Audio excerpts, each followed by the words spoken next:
Hi, I'm Liam Stott, and welcome to South School's Images of Greatness program. Gathered on our stage tonight are eminent people who have worked hard to make a difference in our world. This evening, you will be hearing from musicians, entrepreneurs, artists, athletes, and historical figures. Our eminent guests have been preparing for this evening for quite a long time. They have all prepared a speech and have made a project in a food item.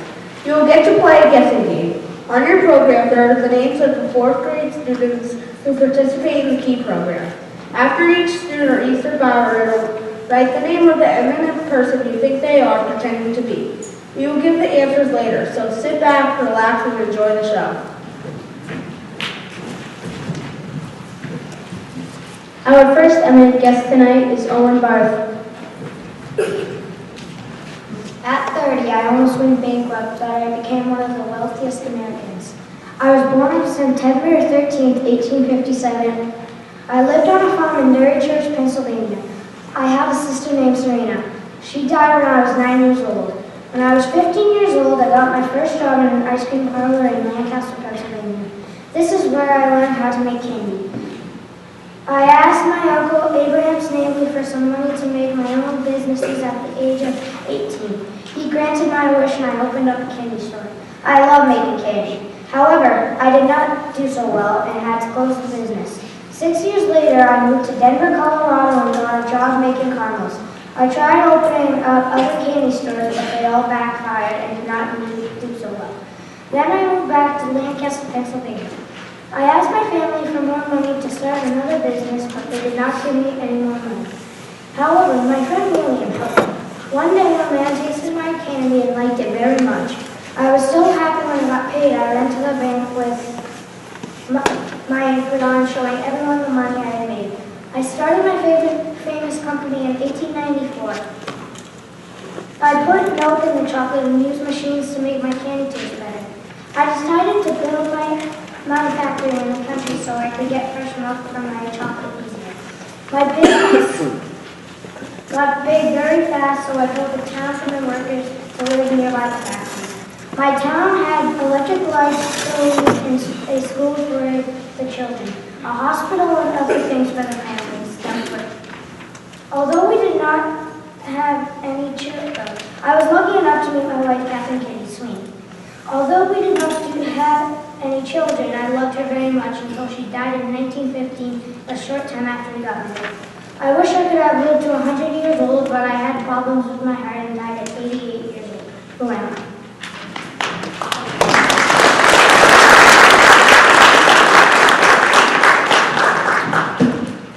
I? Our next eminent guest tonight is Teresa Bach-Story.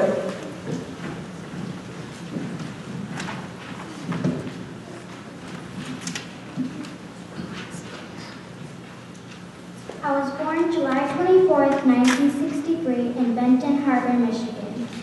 When I was just two years of age, my mother was leading me around the ring on a pony with just a rope. She dropped the rope for just a second, and then the pony took off, and I just sat there while the pony was bucking away. I loved to race around the farm with horses, and I would never fail to have some trick to show my parents. When I turned 5 years old, I began to enter horse shows in the 21 and under division. When I was 14 years old, I watched on television as 18-year-old Steve Kaufman won the 1978 Triple Crown. At that time, I set a personal goal for myself of becoming a jockey. I quit high school in my senior year to focus on horse racing. County horse fairs increased my appetite for bigger and better things in horse racing. In 1979, when I was not yet 16, I persuaded my mother to alter my birth certificate to read April 1963 instead of July 1963, and then take me to Churchill Downs, home of America's most famous horse race, the Kentucky Derby. This allowed me to get a job at Churchill Downs. Seeing the horse races at Churchill Downs opened my eyes to all the possibilities. My career took off in the 1980s. In 1982, I captured the riding title at Atlantic City, getting a total of 155 wins. With these wins came over $1 million in prize money. My share of the winnings was 10%. By 1987, I became the first female rider at major racetracks, winning at Mammoth Park and the Meadowlands. The best and worst wins came in 1993. On June 5th, 1993, I made history being the first woman to win the Belmont Stakes, which is one of the Triple Crown races. Then, in August at Saratoga, I was thrown from my horse and hurt my ankle and elbow. Another time, I suffered a cardiac concussion when I was kicked in the chest by another horse.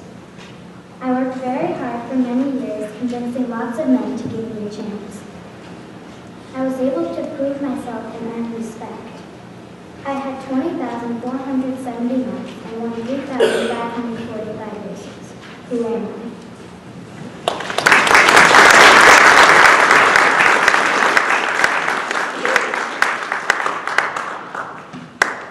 Next up on our list tonight is Andrew Zavaratni.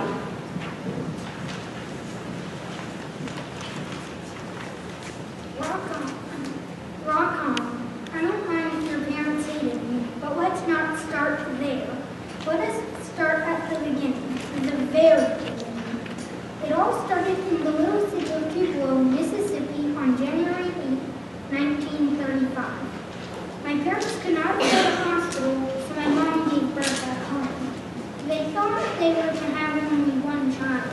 What a surprise to find out there were twins. Unfortunately, my twin brother didn't survive. I couldn't stand my first few years. My dad got arrested for forging a check, and we were so poor that we went to jail to live with him while he served his sentence. I was discovered at Sun Studios in 1953 when I recorded 2 songs for my mother's birthday. I'm not exaggerating when I say my song was an instant hit. I was cute, but hard to get. Let's just say I went through a lot of girlfriends. I was so controversial that some performers wouldn't sing with me. In some places, just banned me altogether. My parents didn't like it when I was drafted into the war. When I got back, I married Priscilla and had a baby named Lisa Marie. I also continued to perform music and act in movies like Love and Gender, Viva Las Vegas, and Jailhouse Rock. I'm one of the most accomplished composers in the history of music. I had a combined total of 150 gold, platinum, and multi-platinum albums. Rolling Stone magazine even said that it was me who made rock and roll an international language. I changed music forever with songs such as Hound Dog, Burning Love, and Can't Help Falling in Love. Unfortunately, fame had the best of me. I was eating too much junk food, like my favorite peanut butter and banana sandwiches. I was overusing prescription drugs and died of a heart attack at the age of 42. Who am I?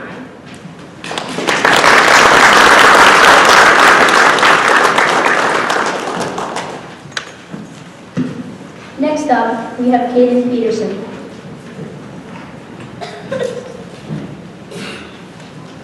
One of the reasons I am famous is because I am one of the greatest Native American leaders of all time. I was born in 1841 in the Black Hills of Dakota.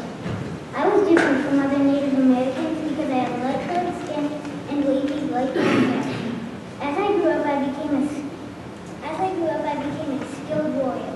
When I was young, I loved to learn how to shoot a bow. When I was a child, I grew into a leader among other boys in my tribe. When I was young, more and more white settlers moved into the Black Hills to find gold. Many fights broke out between the settlers and Native Americans. In 1854, a young Native American stole a settler's cow. The settler went to the soldiers at Fort Laramie for help. A troop of 31 soldiers marched into the Sioux camp and shot at them. When the Sioux fought back and killed all the soldiers, the U.S. government responded by sending 600 troops into the Sioux country to keep the peace. I was deeply troubled by the violence between the Sioux and the white men. I led 1,000 warriors and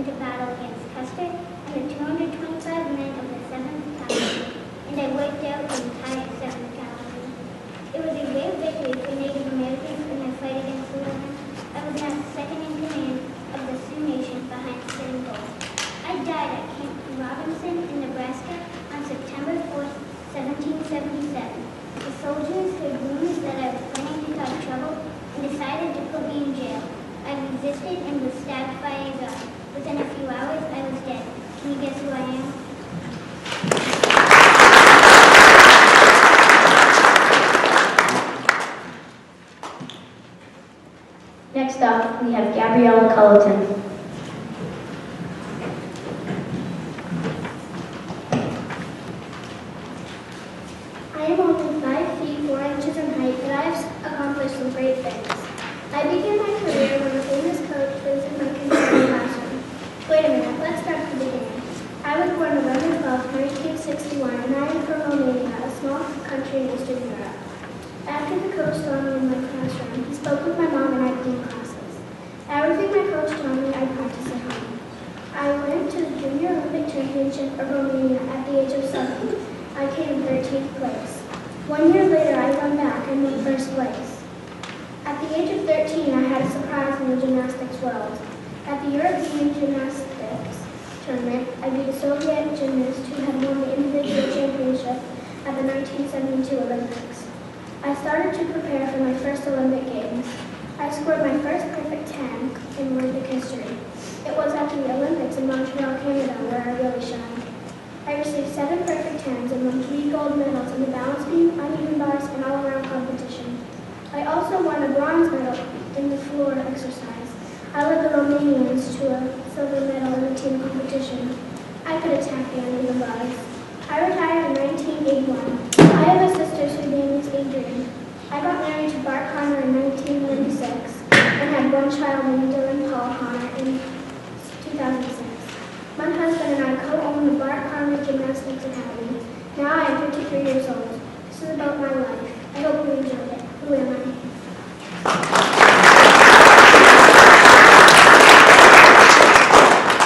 Next up, we have Evan Hanscom.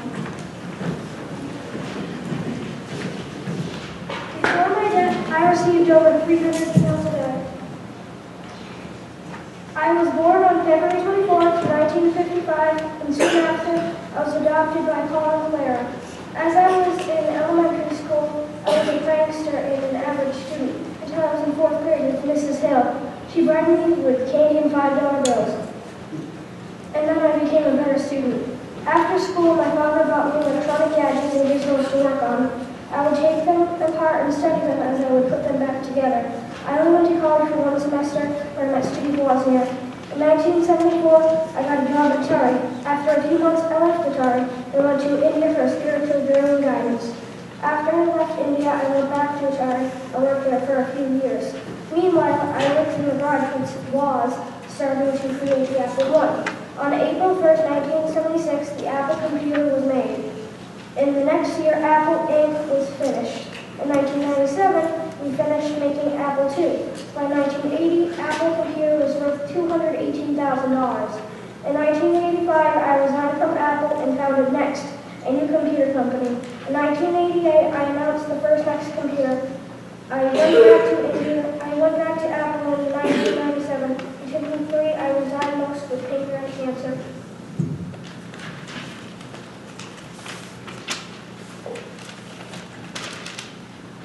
I introduced the iPhone in 2007. In 2010, I introduced the iPad. The iPad was an upgrade to the iPad 2 in March 2011. I finally succumbed to cancer on October 5th, 2011. Can you guess who I am?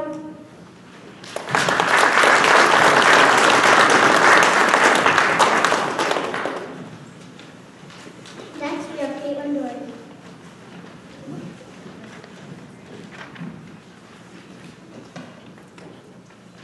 I was born on, sorry. 3, 2, 1, blast off.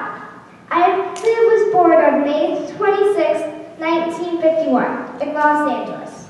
My mother was named Carol. She was a counselor.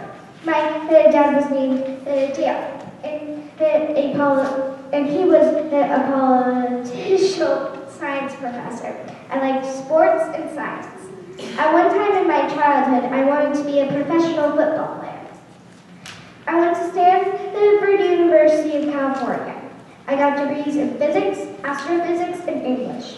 I was chosen for training at NASA in 1987. I worked with some great guys. I was the first American woman in space. Also, I was the youngest person in space. I married Steve Hawley in 1982, just to divorce in 1987. We had no kids. My first flight was on June 1983. I was 32 years old. My second flight was on October 1984. I was 33 years old. My third flight was canceled because of the Davis Challenger crash. I left NASA in 1987. I went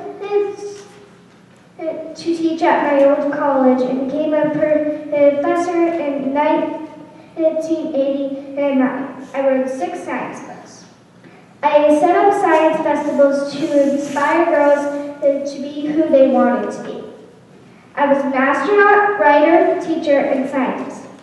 I died on July 23rd, 2012 in La Jolla because of pancreatic cancer. Who am I?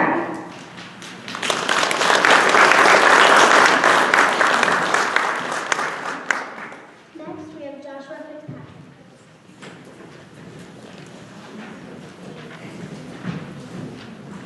Do you know someone who has created over 1,700 paintings and loves music? Well, I have.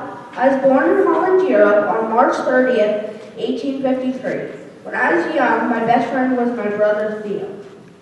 I was already a good artist. I left school at the young age of 15 and got a job as an art dealer. Since I had to go to many different countries, I mastered 3 different languages.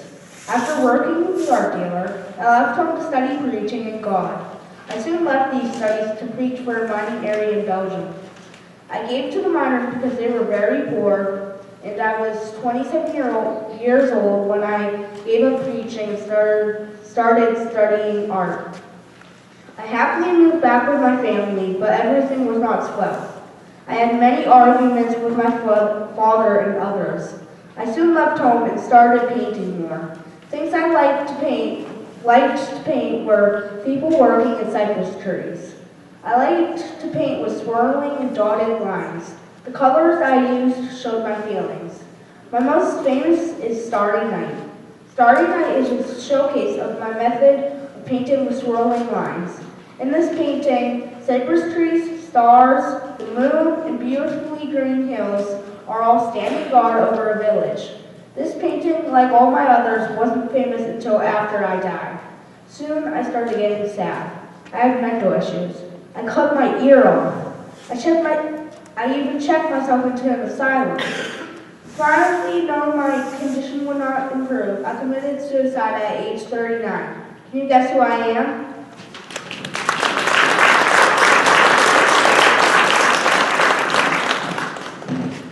Next, we have Tim Van Gogh.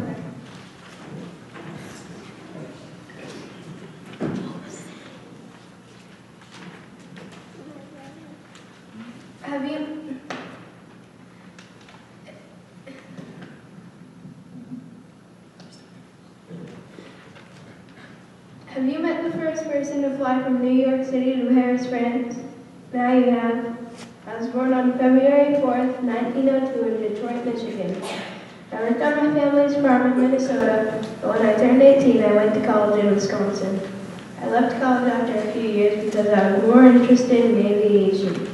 So I went to a flying school in Nebraska, where I watched mechanics work on planes and asked lots of questions. And I became a barnstormer. A barnstormer is a pilot that does tricks in the air. I learned how to walk on airplane wings and make daring parachute jumps. But I wanted to be a real pilot. When I was 22, I joined the Army. I had to work very hard to learn how to fly a plane. When my training was over, I was the best pilot in my class. After the Army, I began an air medal route. My air medal route was from St. Louis, Missouri to Chicago, Illinois. Sometimes I had to parachute out of my plane. Other times I had to make crash landings.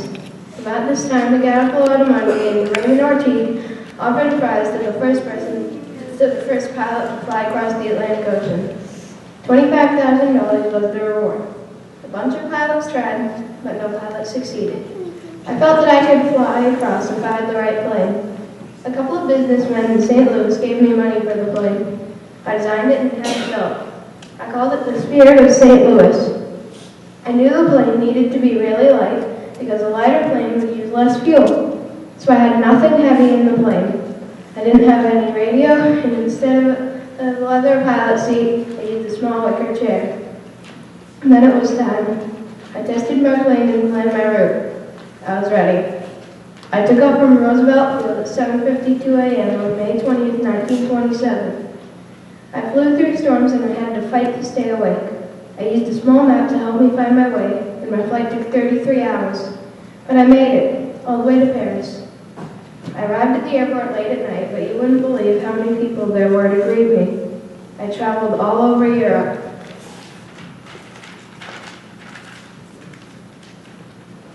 Back in the U.S., I was given a hero's welcome. I got parties, parades, and awards. I also told airlines how to build better planes. In 1927, I met Annie Morrow on a trip to Mexico. 2 years later, we got married. I taught Annie to fly. She went with me on lots of trips together. We planned routes around the world for airlines. In 1930, we had a kid. His name was Charles Jr. 2 years later, he was kidnapped and murdered. Newspapers everywhere showed it. Everyone shared the sadness of me and my wife. We went on to have 5 more kids, but we never forgot about Charles Jr. Annie and I traveled around the world, and I continued to work with major airlines. During my travels, I visited Germany. People in airplanes I saw there really impressed me. In 1941, the U.S. entered World War II. I thought the U.S. should stay out of the war. I was not allowed as an Army pilot, but I helped improve the Army's planes during the war. After World War II, I tried to be a more private person. I hated being famous. As a pilot, I had come to love the natural world, so I worked to improve the environment, helped save endangered animals, and wrote a book titled The Spirit of St. Louis. It was about my famous flight. In my later years, I discovered I had cancer. I spent time with my family in Londonderry, and I remember the amazing life I lived. On August 26, 1974, I died. Guess who I am?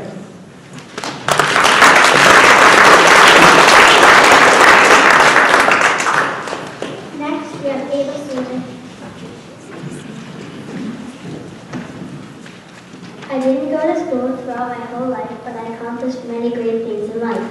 When I was born, my name was Aravinda, but I later changed it in honor of my mother. I was born in 1820 on a plantation. At least I think 1820. Until I was a slave, it didn't matter when I was born. I was born one of 11 children. When I was 12, my supervisor fractured my skull with a metal weight. Because of my injury, I suffered blackouts and interpreted them as messages from God. In 1844, I married a free black man. In 1849, I escaped for freedom. I went to Philadelphia, Pennsylvania, where slaves are illegal. I helped hundreds of slaves escape. Then I became a conductor of the Underground Railroad. The Underground Railroad is a secret system that helps slaves escape. After I enslaved slaves for freedom, they made it a crime to help runaway slaves. In the 1850s, they made a guy named John Brown, who also wanted to help slaves escape. I was a spy and a nurse for the Union Army. In my later years, I bought 25 acres in Auburn to build a home for aged and indigent colored people. My Auburn home is now a historical site. I died of pneumonia at age 93. The people of Auburn put up a plaque in my honor when I died. In 2003, the governor of New York made March 10th my day. Can you guess who I am?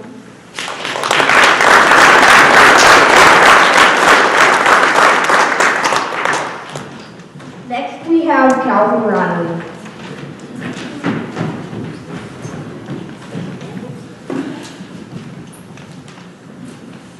Did you know that you can buy burgers named after me burned up the street at Shaw's?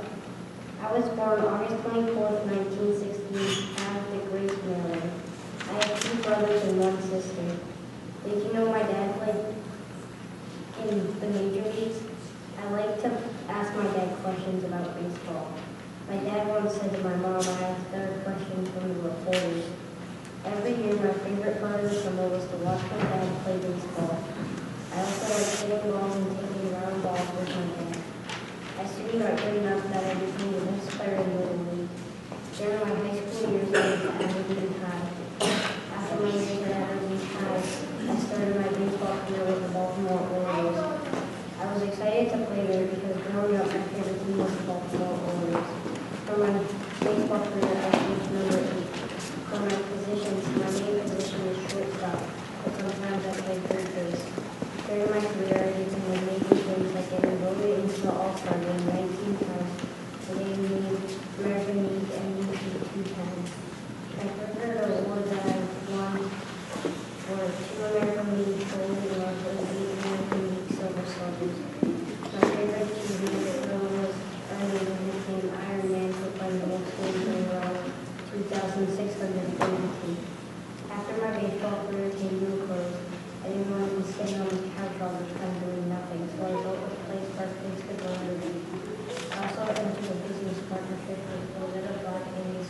found out in 2007 when I got into the Hall of Fame.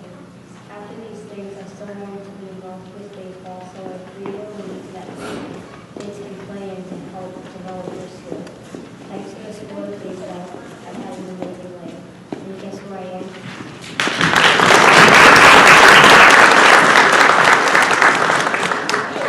Next, we have Rebecca Tinkler.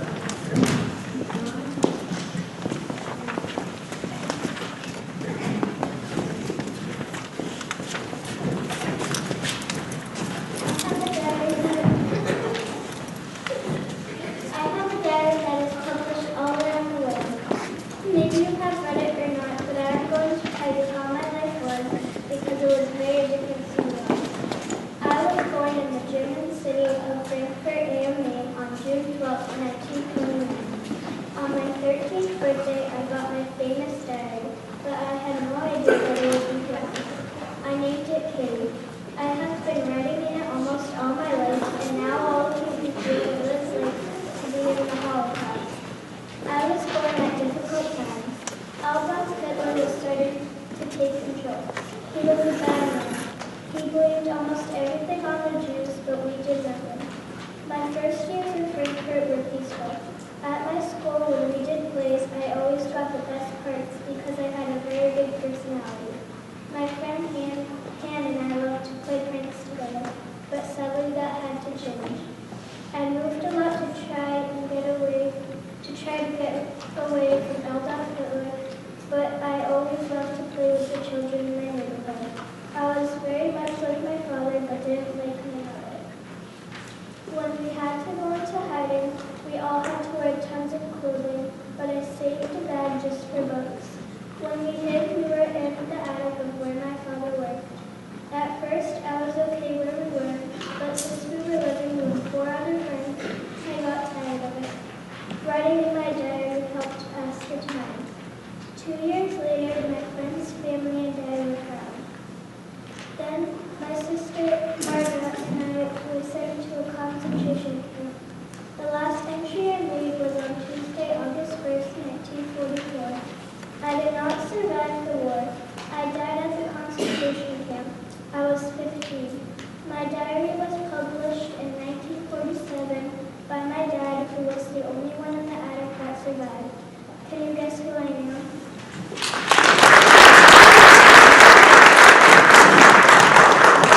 Next, we have Ava Ruppel.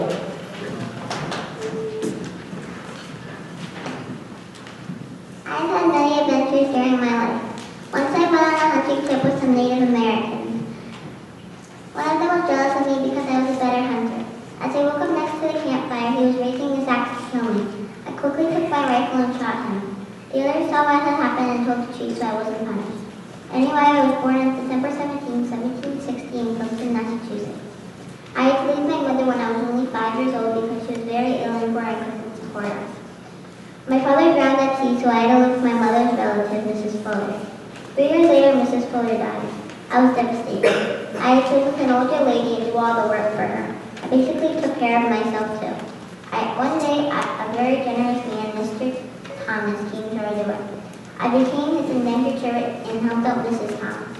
They had 10 sons. I loved to read, and Miss Thomas could help me become a teacher. I was like the daughter she never had. I was an awesome shooter. I could shoot better than the boys. When I heard the Thomas boys were going to fight in the Revolutionary War, I had to go. I just felt like a man and called myself Robert Shirley. I really wanted to fight for my country. I had to walk more than 100 miles to a different town, but they accepted me. It was 1781. I fought as well as any man. One day I was sent on a mission and entered a cave where the Tories were hiding supplies, and I was shot in the leg. My fellow soldiers brought me to a doctor. I told him I was hit in my neck because I did not want the doctor to see that I was a woman. When I went back to my tent, I took a sharp knife and dug the bullet out of my leg myself. Some girls would have cried, but I was strong. Later, I got a very bad fever and was taken to the hospital. A doctor examined me but did not reveal my secret while I was recovering. Later, he sent me back with a letter that said I was a woman. It was 1783, and I was honorably discharged. I later married a farmer named Benjamin Gannett. We had 3 children named Earl, Mary, and Patience, and adopted a girl named Susanna. After college years sent a letter to Congress for me in 1804. I started receiving a U.S. pension in the amount of $4 per month. I died in 1827 from yellow fever in Sharon, Massachusetts when I was 66 years old. I have a statue in front of the library in Sharon requested by my grandson. I'll leave you right now.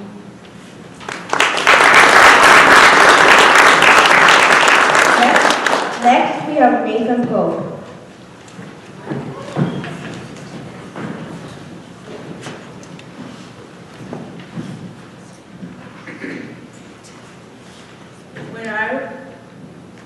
When I was a kid, my little sister and I found a jar of tar and drew houses and smokestacks on our white house.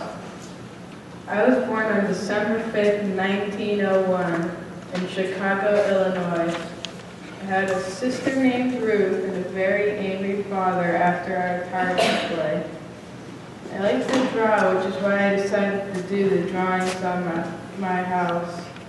My parents' names were Elias and Flora. I grew up on the farm and even raised a pig.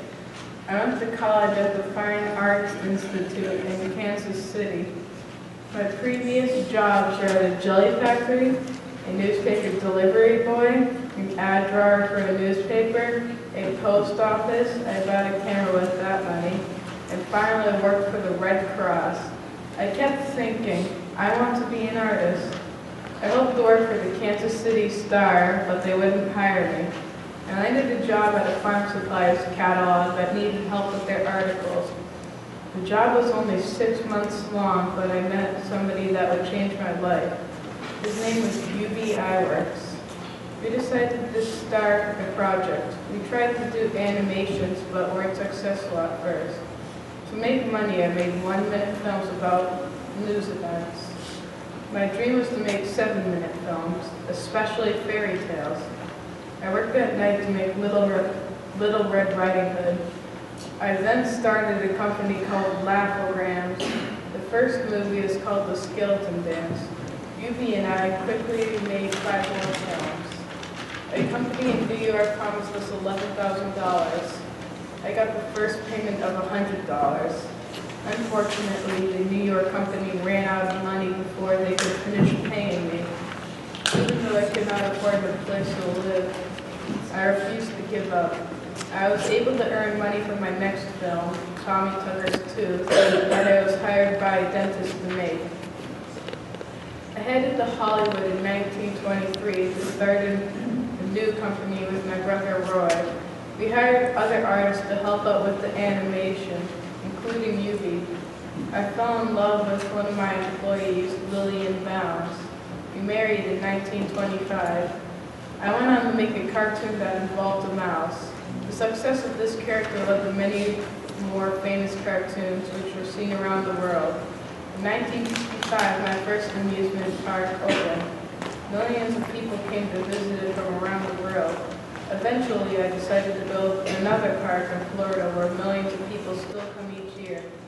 It's not just rides, there's a futuristic city called Epcot. Unfortunately, I didn't live to see it. I died of lung cancer at age 65. Who am I?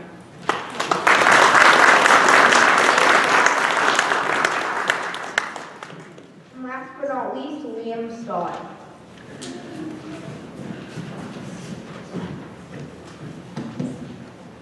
I have false teeth, but they are not made of wood, they are made of ivory. I was born in Westmoreland County, Virginia on February 8th, but then the calendar changed, so my birthday changed to February 22nd, 1732. As a boy, I loved to explore the forest. I also worshiped God a lot. Before I was born, my great-grandfather accidentally came to America. I also almost never saw my father. He was too busy working on our plantation Ferry Farm. That's where I grew up. I finally went to school around 14 or 15 years of age and continued for about 7 or 8 years. I didn't learn much about literature, history, or language arts. I commanded the militia at age 23, and during that time, I barely visited home. 1 month after I came home, my brother died of sickness. Then, I married a widow named Martha Custis and raised her 2 children, John and Martha. After I was married, I became a politician. Before I was even part of the militia, I was a colonist. Soldiers said they would make me king if they could. I led the Patriots in a famous war. On Christmas Day, I led the Patriots across the Delaware River to sneak attack the British to win this famous war. After that, I was elected the President of the U.S. at age 57. I never wanted to be president. I wanted to be a farmer, but I did it for my country. That's why I have the famous nickname, oh wait, I can't tell you because you'll know who I am right away. Anyway, where was I? Oh yes. After a while, I decided the people of America needed some money, so I told the government to print America's first money. After a long 4 years, I decided to head back home, but America wanted me to stay for another 4 years, so I did. After another long 4 years, I went back home in 1797. Then, 2 years later, I died of sickness. Who am I?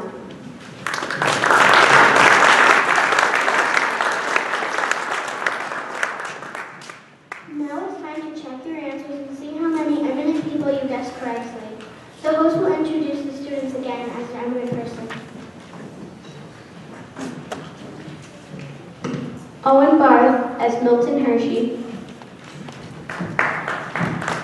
If I become rich, I am going to use the money to build schools to give every boy and girl an opportunity to get an education. It came true.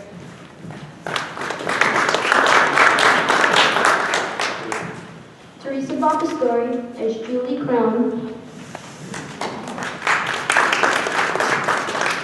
You have to set your goals every day.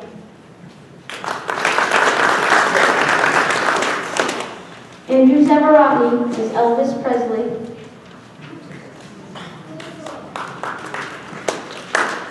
Adversity may be hard upon a man, but for one man who can stand prosperity, there are 100 who can stand adversity.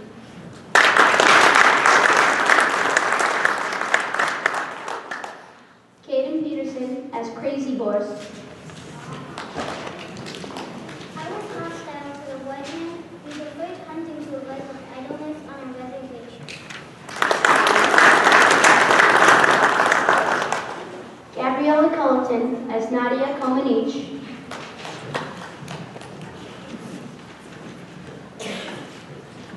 Don't run away from the challenge because I'm afraid.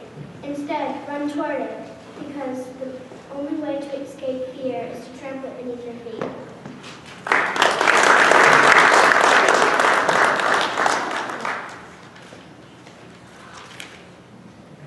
Next, Evan Hanscom as Steve Jobs.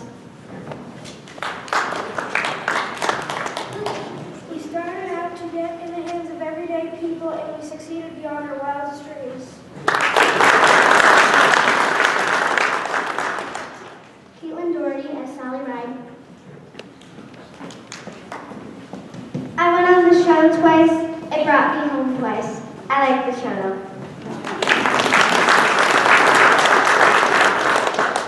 Josh Fitzpatrick as Vincent Van Gogh. Conscience is a man's compass.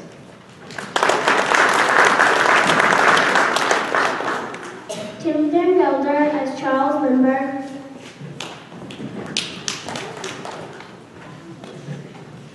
It's the greatest shot of adrenaline to be doing what you've wanted to do so badly. It almost feels like you could fly without the plane.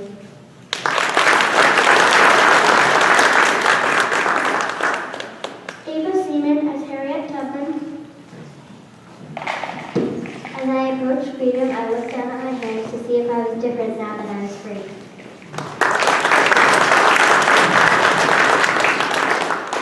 Calvin Raleigh as Cal Ripken Jr.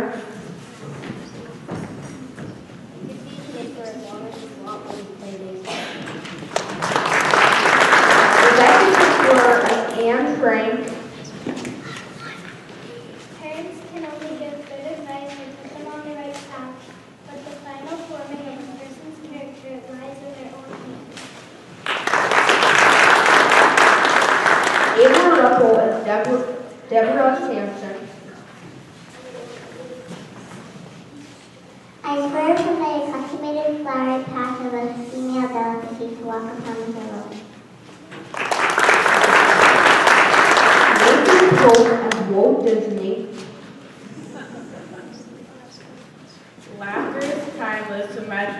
has no age and dreams are forever.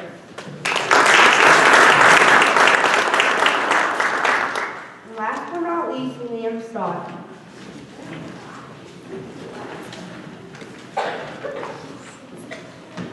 If the freedom of speech is taken away, then dumb and silent we may be led like sheep to the slaughter.